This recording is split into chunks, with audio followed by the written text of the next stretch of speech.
welcome to Sober Dad Crew, the podcast where we talk about all things dad, sobriety, recovery, parenting, music, tattoos, and more. For more information or to get in touch, visit soberdadcrew.com. My guest this episode is Elia Einhorn, the editor of Sober 21, a zine that explores musicians and sobriety. He's also the host of the Music is Everything podcast and an active musician, co-founder of 3DB, and contributed to Pitchfork. Elia Einhorn, welcome to Sober Dad Crew. Hey, what's up, man? Thanks for having me on. No, I'm super excited. When I found your zine, I was like, oh, this is like really right up my alley and my level of interest. And I think there's so much that kind of goes into creativity and assumptions about creativity, and we're going to definitely touch on that. But just a few baseline things is, how many kids do you have? I have one kid. My daughter is 5 years old. Her name is Conway. She's named after the town I was born in Wales. Oh, where cool. Our family's from. Yeah, so I've got four. So I've got 19 and 15. I saw this. Holy right. Shit. And then you're a wild man. Well, technically, the younger two, who are 6 and 10, are my stepkids, but I don't do stepkids. They're my kids. You know, like they're my kids are my kids. You've kids. got So four. like that's. I know I started over. I was like, and I said to my fiance, I said, I love you so much. I'm listening to kids music again. Like that's how much I love you, is like kids music, because there's some terrible kids music out there, like Zombies. Yep. Are you guys listening to like Zombies 1, 2, and 3 in your world? Maybe 5's a little young for that, but you know what? We don't know that, but sadly, we're on a band called the Toilet Bowl Cleaners, which everyone who hears this will curse me the second they listen to the Toilet Bowl Cleaners. So it's either kids music or a punk band. Right. Yeah, it's like totally. It's like one of those two things. Band, I guess. Yeah. But yeah, Zombies is basically like a Hamilton ripoff with like with like kind of the rap thing.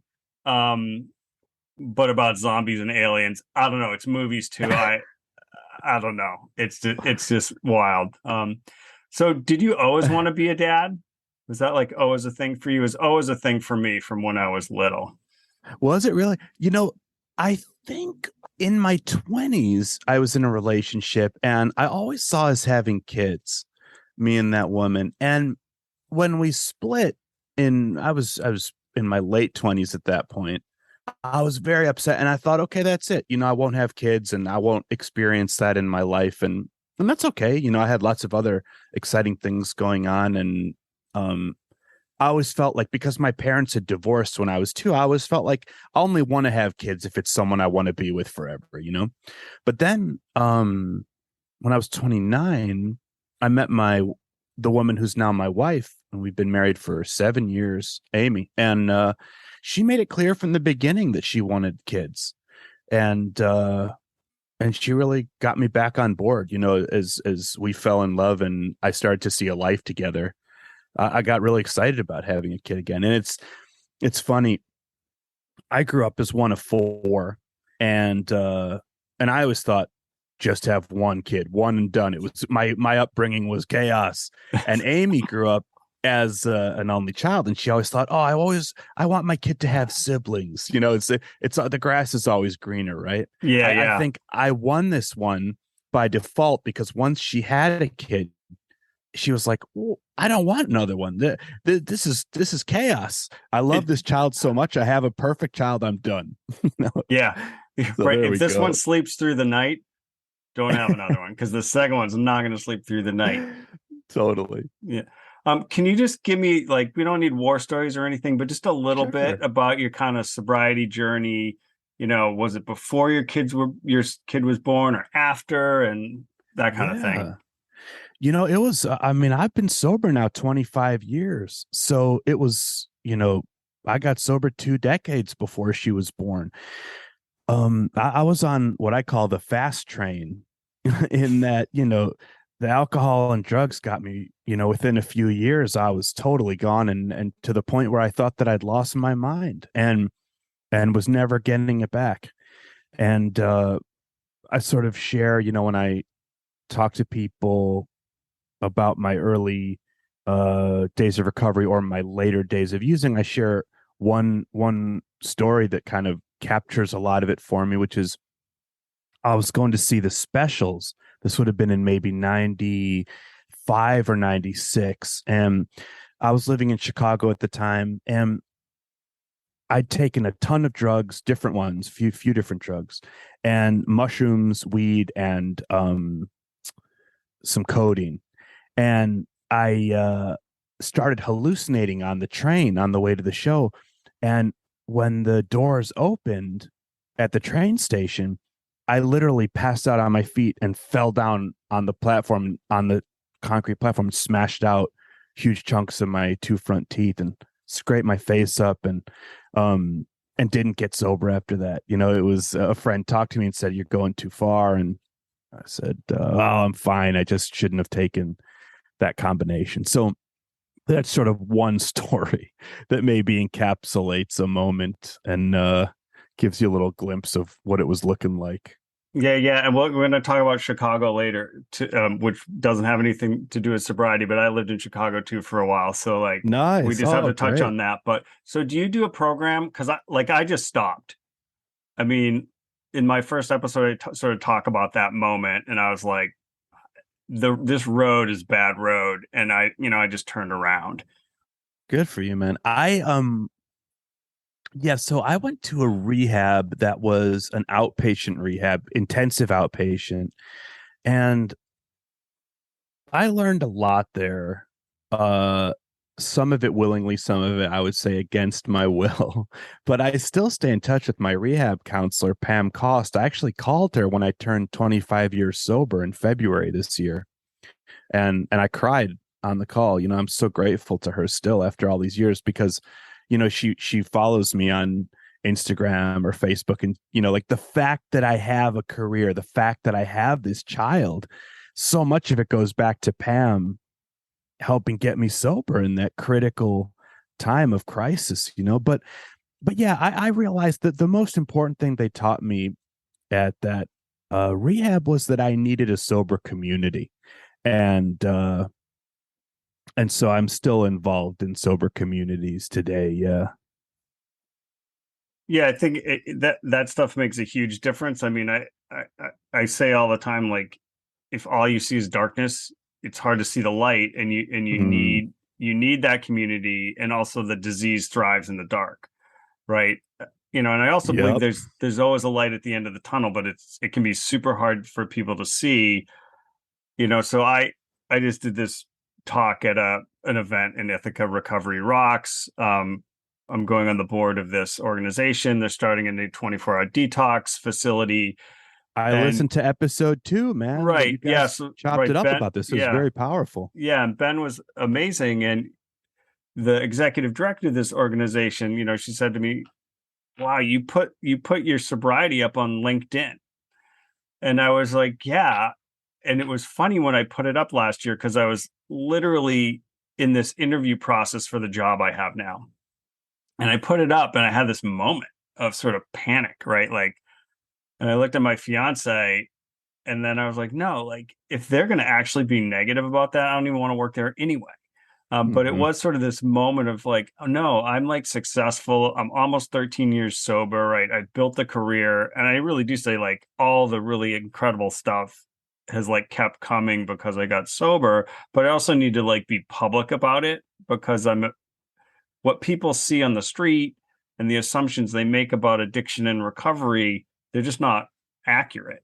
They look at Totally. this tiny Totally. little sliver of folks they're seeing out and about, and that's really not the reality for like the majority of people who are struggling. Well, a funny thing about that actually sort of involves you is I was just at a recovery hang before this taping. We're taping right now. It's 10:13 p.m. After our kids are in bed, Yeah. right? Yep. And I was chatting with the guy and I said, "Yeah, I'm doing this interview. This guy's starting this new community for sober dads."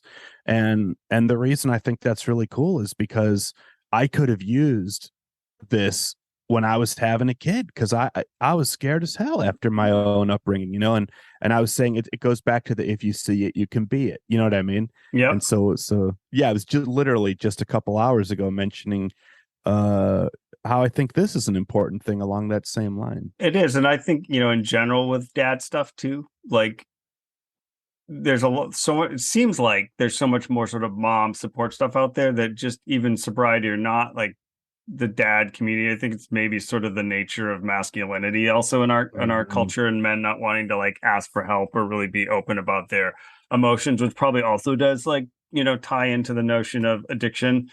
Um, so yeah, I just felt like there's a moment in time and I was ready and had the Good space for to try and you. build this thing. Yeah.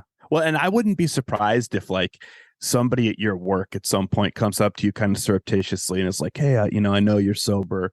I've been having some problems," or my friend or my sister, my brother-in-law. Like these conversations happen when you're comfortable being, as it were, out about your sobriety. Yeah, and I mean, it happened at that Yeah. event I talked at. A couple of bands played, and the singer, a couple of Ithaca bands, great little bands, and the singer came up at the end, and he's like, "Your story really like resonated with me, like the one drink to the two drink to the three drink, and you're doing it every Yep. night because he gigs, right? Totally. And It's part of it. like your office is a bar, right? And that's Yeah, man. a challenge, and I'm sure you've seen that as a musician. And I remember like talking to Mike Doty once, from Soul Mhm. Coughing and a solo artist now, and he's like, this is like my professional environment, but I'm in recovery, and it's sort of weird.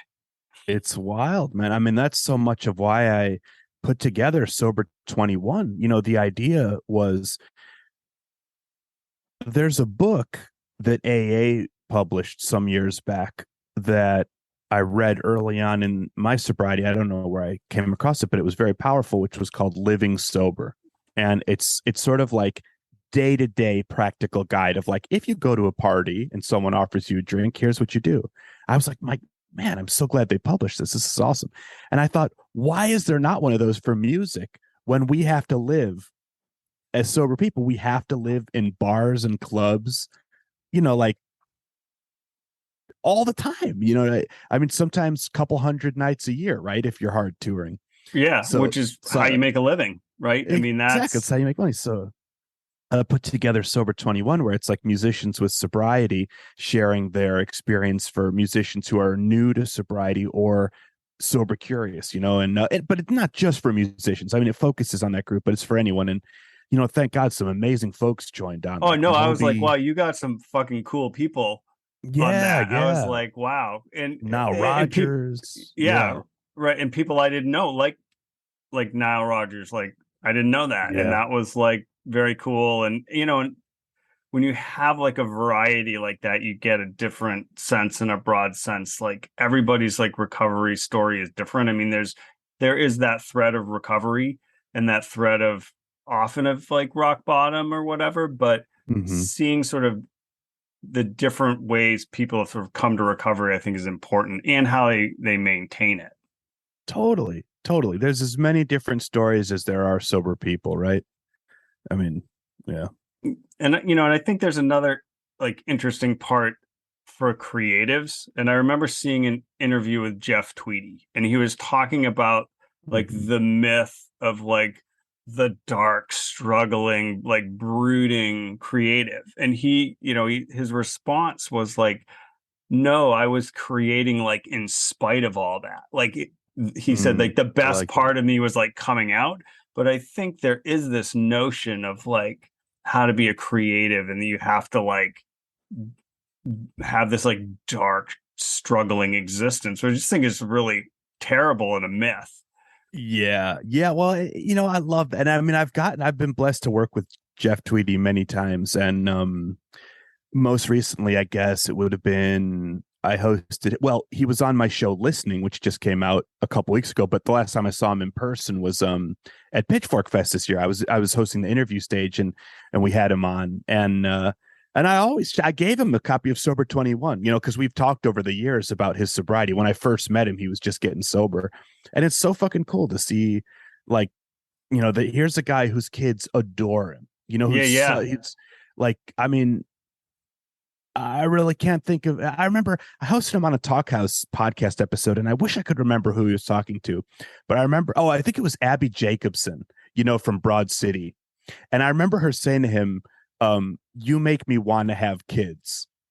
Just like watching the way your kids interact with you, you make me want to have kids. It was awesome, man. Well, in his And family, I don't there's a know. sober dad who came on my show with his 2 kids. It was Yeah. fucking awesome. And their like ridiculously fun Instagram live thing, like Oh was part of yeah. my like that and Questlove, like spinning Yeah, his like DJ that. sets. And then Yeah. Brian Fallon had kind of like an interesting little like singer-songwriter thing, but like Is that dude sober? I don't know if he is. I think Brian he's Fallon? No. never I, I think he just hasn't consumed, but I don't actually I can't like Gotcha. speak to Yeah. whether that's true or not. I don't have Welcome his to number. Hot Goss with Stephen and Yeah, Ellie. right. Who's I know I could. sober? Yeah. Who's not? Spill the tea. And I think for me another thing I struggled with too was like the struggle of like authenticity as a person and feeling like I wasn't like selling out by like getting a 9 to 5 job and Totally. like what I need to do to support my family. And there were some years in there where I just felt like I wasn't like true to myself. And now I'm sort of sober and I'm also old enough that I'm like, man, I am who I am and I bring a lot to the table, personally and professionally. So I don't actually have to worry about what, I mean, I hate this phrase, like what the haters think, but it's like not Mm-hmm. really like that's their problem and not my problem. But it took me a number of years and like therapy and stuff to sort of reckon with who's my authentic self or really in fact like who Mm-hmm. are like my multiple like because there's like work Steven and there's Yeah, like sober dad Steven and there's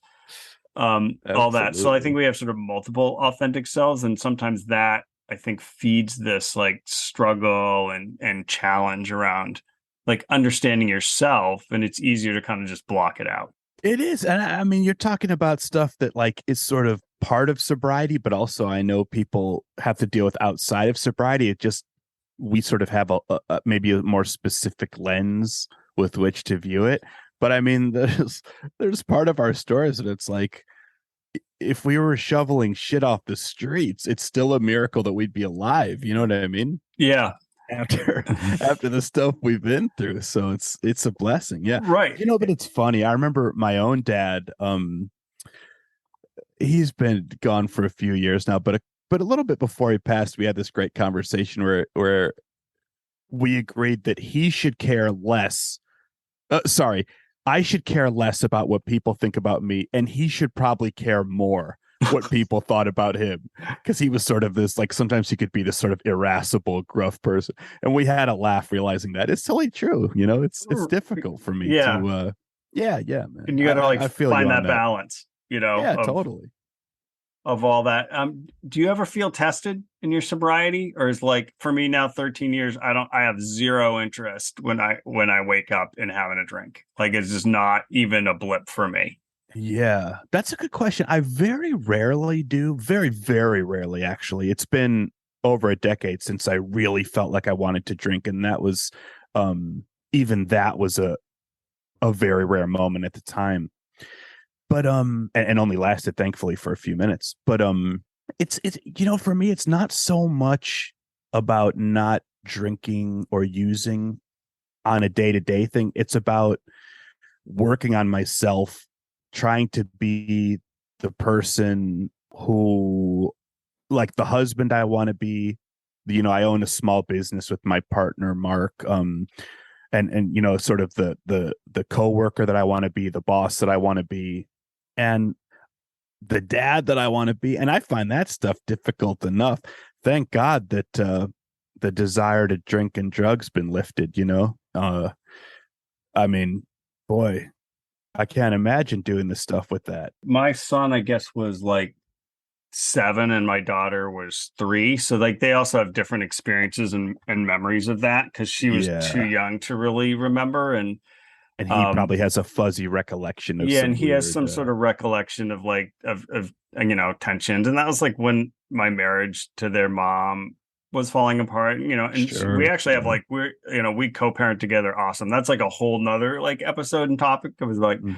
co-parenting. Once I stopped drinking, I was like, oh, I'm like a million% a better parent, just because patience is such like a core value of good parenting. And Oh my sometimes God, yeah. on the best days, it can be super hard to like be patient. Oh my God, it sent me to therapy, man.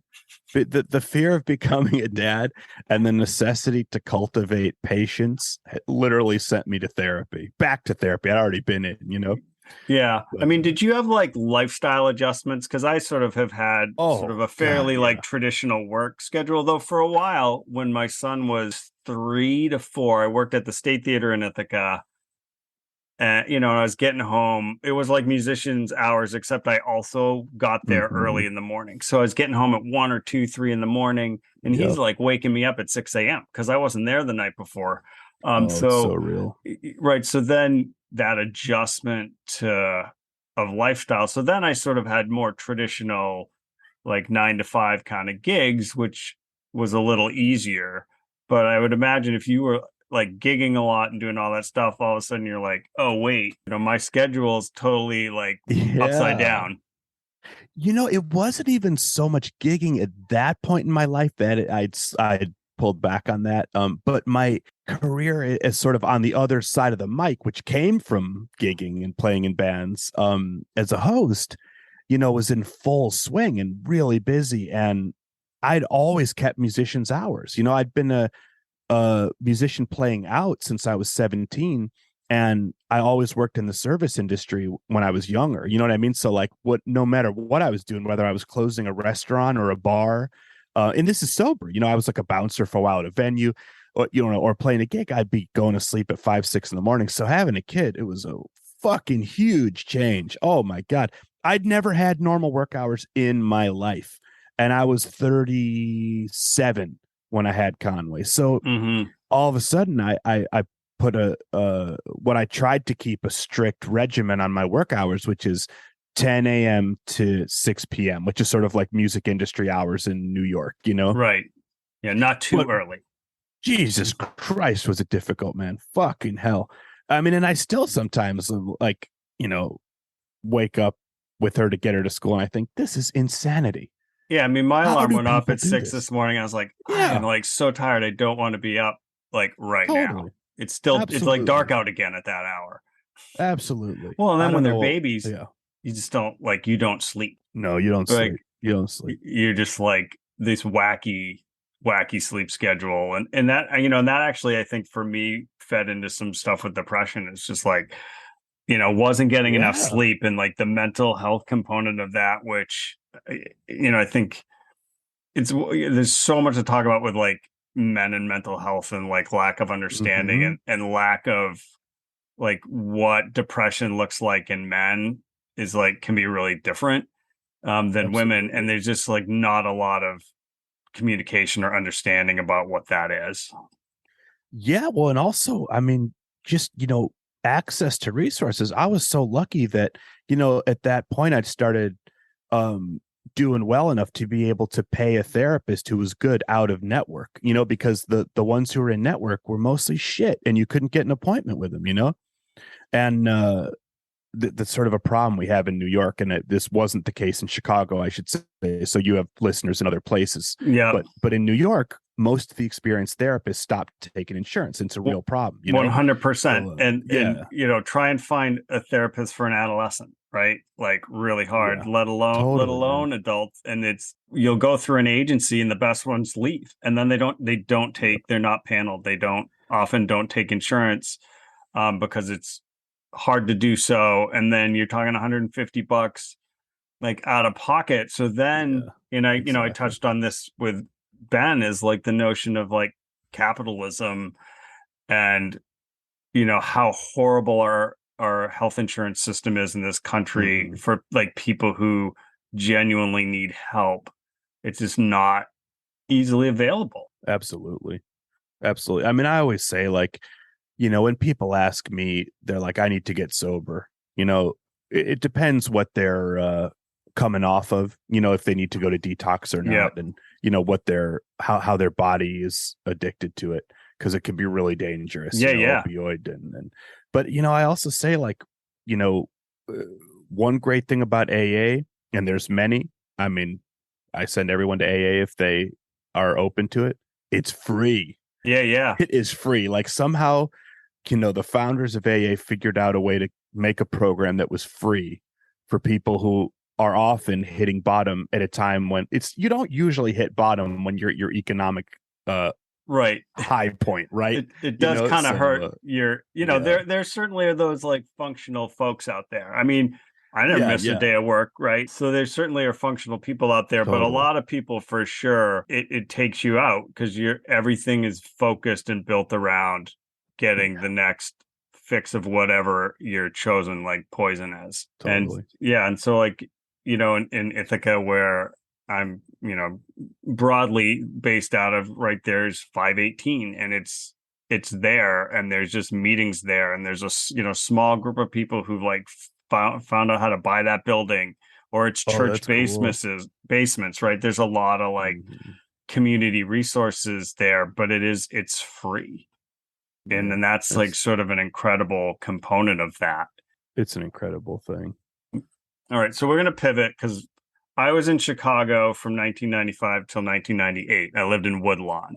Oh shit. Yeah, Yeah, man. and I worked in this Blackstone bike co-op on Blackstone Ave, and we like worked Amazing. with kids, and they earned points to like earn a bike, and it was like a youth job training program. But it was such a cool and interesting time. Like I'm not really a basketball fan, but like the Bulls in Chicago at that Oh time man. was like so huge. The music scene in Chicago is, incredible. So did you grow up in Chicago or Yeah, exactly. So I was born in Wales and my mom was Welsh, but she brought me back to America where my dad was living as a baby. And so I was raised in Chicago and spending summers in Wales. So I had a really kind of a wild childhood growing up between two extremes of urban and rural. But yeah, man, Chicago's amazing. I mean, I remember going to a Bulls game. My friend John Pick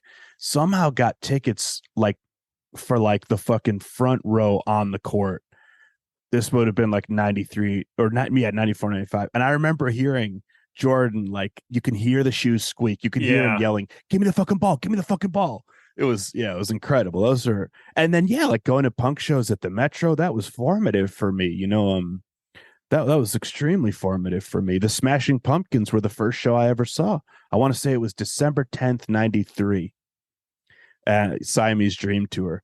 So that's hometown heroes, and Yeah, that's pretty good. My first concert was Simple Minds.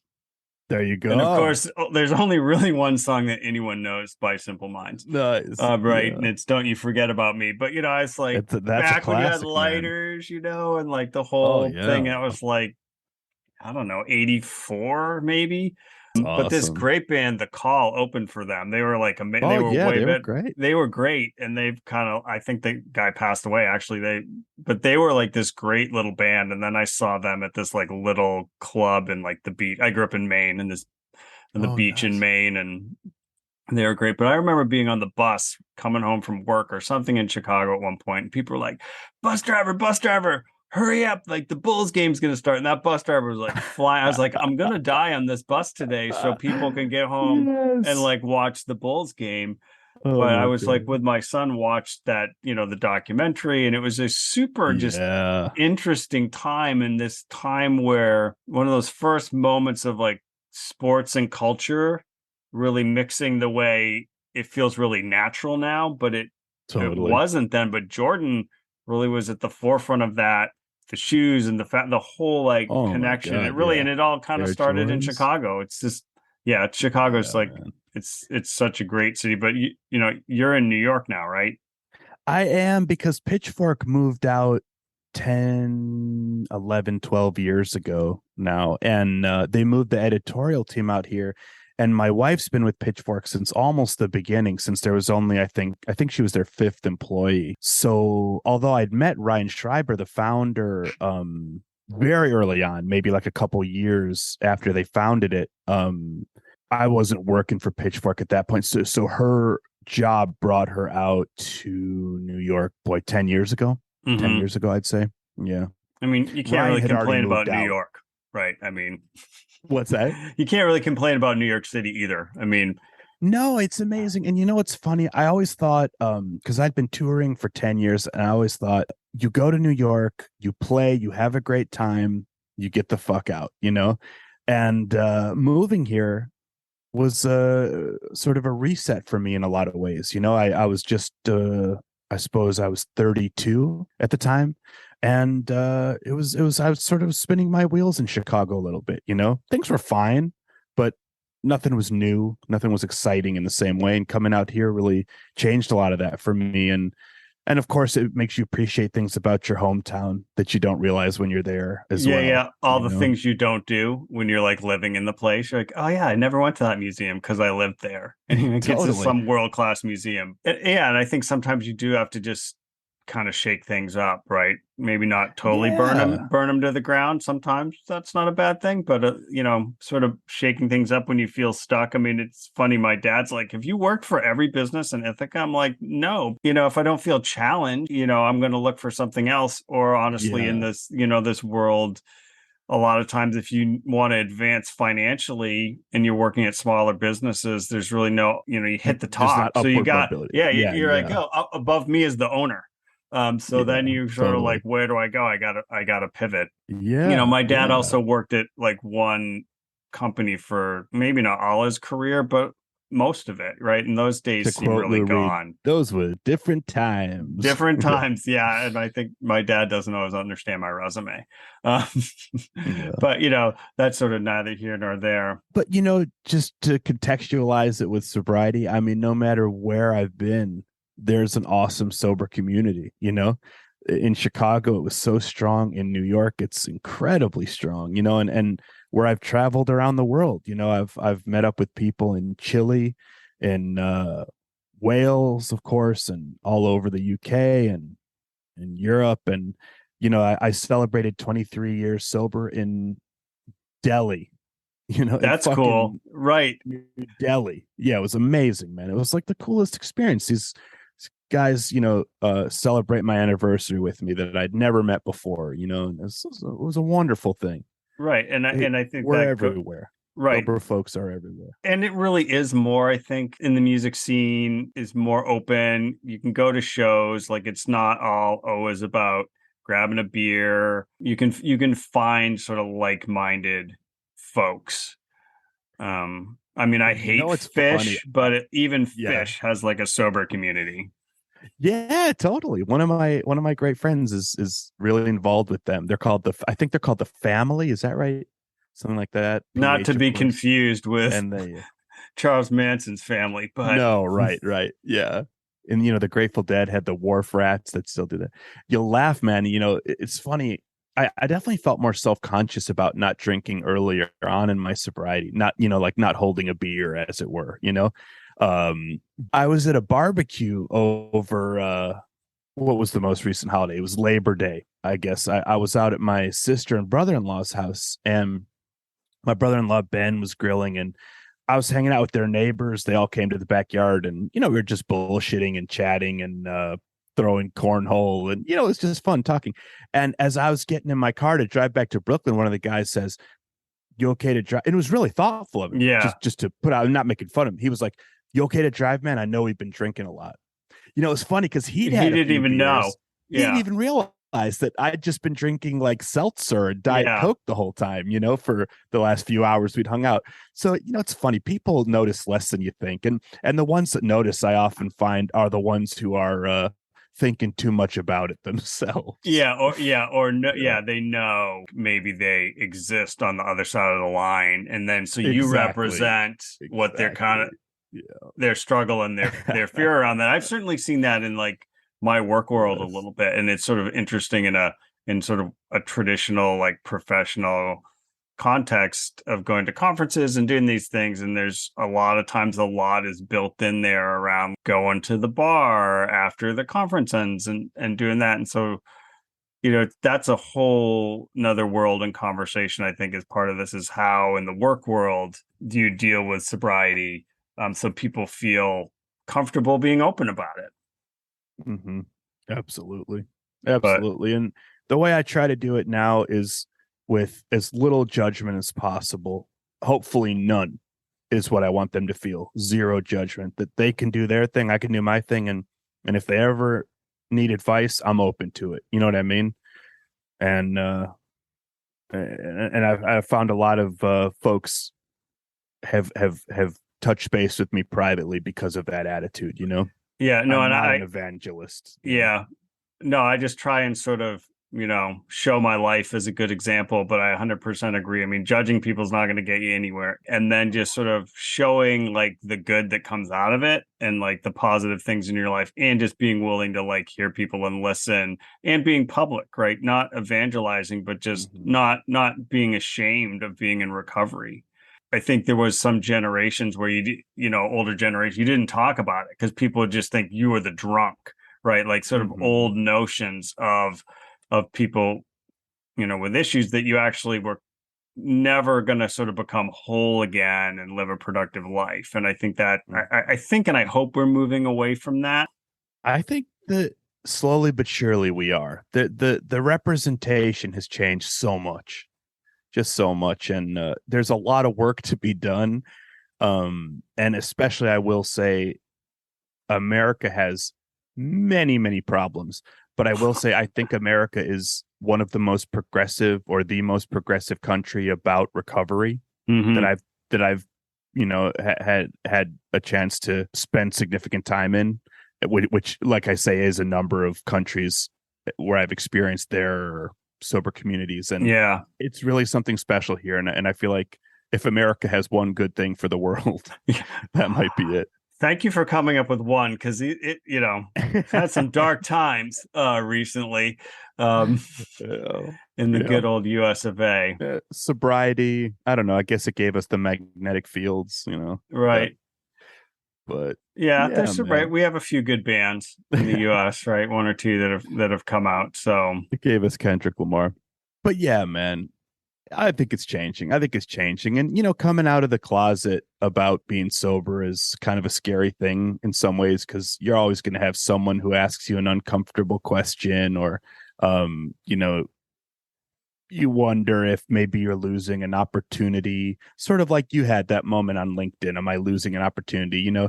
I sometimes wonder, like, oh, does someone not want to work with me? Maybe because I'm sober, but the only reason that I get to do what I do is because I'm fucking sober, man. And I mean, to bring it back to the premise of your show, it's like, I am not by any means the perfect father, right? But I am so full of love. I mean, I will say my kid adores me and I adore my kid. And the fact that I'm able to have that relationship with her is 100% because I'm sober. right. Because really, like at the end of the day, what do your kids want you to be? Present for them, Totally. right? Reading books or whatever, at their game, whatever it is, but being like present and like being focused on them, which you can't do if you're not clear headed. Right. If you're not focused at all. I will say too, for other sober dads out there who have struggled with this, one thing that's been really helpful for me is actually at 6 o'clock, when my daughter's nanny leaves and me and my wife take over, parenting again, is I leave my phone in the home office, and I don't like to check it until she's going to bed, until, like, because my wife does bedtime. This is Conway's choice. She very much Yeah. wants mama to do bedtime instead of dada. Um, These but things will at shift first, too. yeah, yeah. But when she was younger, I would try to, like, answer, emails and texts, and I realized I'm in neither place right now. I'm in neither place. I'm neither at work nor with my child fully. Yeah. And so I turn it off, and my work team knows, like, Elia's not going to be around between 6 and 8:30, and then he'll come back online to check shit before he goes to bed. You know what I mean? I think that's amazing. Or there's the other like the do as I say, not as I do, and you're like, get off your phone. And I'm like, I'm on my phone. Like, I'm like, what the fuck? I'm like kind of being a dick and just Totally. like not living my word. So I think that's amazing. I mean, I don't do that. I think that's like I should just try and do that. I definitely do not like check my work email except for very, very rarely once I leave That's work. awesome. Every once in a while there's something, but they're in a separate folder on my phone. Like all my work Oh, stuff's like in its own folder. teach me, It's guru. not Yeah. like linked to my personal email, but even like personal stuff, and even like as much as I'm like building sober dad crew on, Instagram and all that, you can get really pulled in, and there is like this kind of dopamine like Oh, for response sure. situation. I definitely see it like with having like raising an adolescent and then having like a young adult like who've really grown up in the this time where social media have come out and it's so important, and the fear of missing out and all that. There's definitely like a hit that you can get Oh, from social media. absolutely. Absolutely. It's dangerous. I Yeah. literally have it in a folder marked for work hours only. And I laughed at myself the other day because I realized I'd forgotten what that folder even said, because it doesn't even ever leave the, like, when you swipe up and there's Yeah. like all the apps you've just used. I use it so much outside of work hours, it never even fucking leaves that. Yeah. But so I feel you, man. The dopamine's real. And obviously, there's literally people there at the company trying to make you, you know, trying to have you be that hamster that's taking the hit again and again and again, right? Yeah, and there's Uh, so much down the rabbit hole stuff, and which we've really seen as a culture, right? Like we don't. I mean, to me, one of our great issues now, we don't talk to people who don't agree with us, right? mhm, Like for the most part, we're really siloed, and things like Facebook are basically like, oh, this is the news you want, Stephen? Well, here you go. This mhm, is like all the stuff that sort of feeds your interests and your opinions already. So you have to like seek out counter opinion. So like we mhm. don't talk to people who don't agree with us. And I think that's a great like loss in our country right now. I mean, you can have different like opinions with people and you can learn something from their different opinions, but you gotta like actually talk, and then you gotta listen. I had a very powerful conversation with a guy at a fireworks store up in Maine a few weeks ago, buying fireworks as a birthday present for my business partner because he loves them. And boy, this guy rolled up in a truck with the Trump sticker and a fuck Biden thing. And I'll tell you what, man, it was the opposite of how I feel in many ways, but we had a beautiful conversation out there, based on our shared love of fireworks and our agreement that the American government wasn't working how either of us thought it should. I think he 100%. thought it should be a dystopian Trump reality, and I thought it should be a democratic socialist Right. society. But we had a nice time. Yeah, we had a Well, and nice I time. always feel like everybody loves their kids, right? Like that's like a pretty general common thread, right? No matter where you land Totally. like politically, if you have kids, I mean, pretty much most people love their kids and would do anything for their kids. So if like we can start there, like that's a pretty great like place to start. I love it. I love it. Hey, my kids' school drop off, there we just started kindergarten, and it's so cool because there's I always show up looking like I'm like I just rolled out of a bar probably at 5 a.m. because I'm scruffy beard and wearing some, like as we're talking right now, I think I'm wearing a Smith shirt. Yeah, yeah.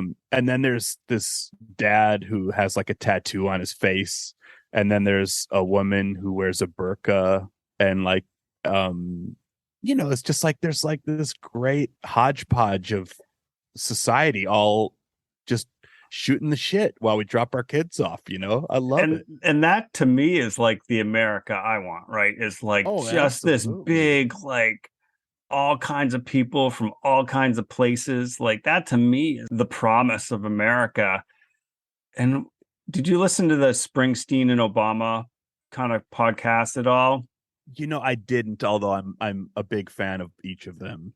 And Springsteen was sort of talking about the gap between the American dream and the American reality. And that like Mm, really resonated with me as a really interesting way to like look at the moment that we live in. Is that in a lot of ways there's a shared notion of sort of that traditional American dream, which is really like being able to raise your family without having to worry about where food is going to come from, right? A basic yeah. level of Medical security, care. Yeah. and Yeah. and then the reality of where we are, which is not that.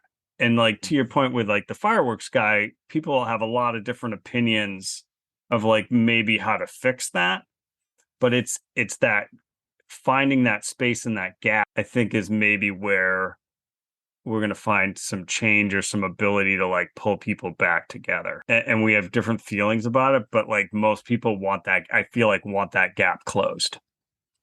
As my Jewish grandmother would have said, from your lips to God's ear, Bubala.